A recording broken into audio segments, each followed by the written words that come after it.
I think I knew I wanted to volunteer for the year after college.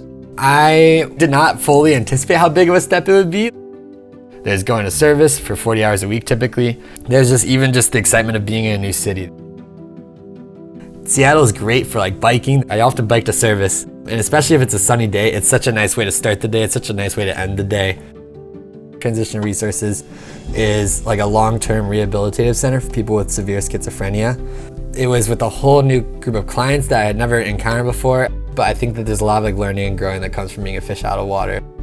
I've felt a lot more confident about my trajectory to try to become a mental health therapist and to go for a master's in social work for that at some point. A huge perk of volunteering with Jesuit Volunteer Corps Northwest is that there's sort of that home-based community at the end of the day to come back to. Everyone's coming in with their own sort of quirks, their own interests, their own passions.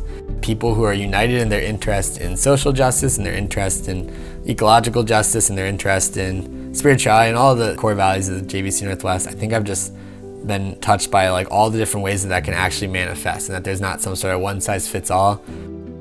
More than anything, I've just learned that if you're committed to wanting to love them and for them to love you and to like kind of build into holistic friendships throughout the year, beautiful things can come from that. Something I did not really anticipate going into JVC Northwest was that rich community of like FJVs too. Yeah, it's been pretty special. It's not even always with words, it's kind of just with like an understanding of like shared experience. It's great to kind of hear that story from people even decades later, that it still is like an important part of their life, still something that kind of touches them to this day.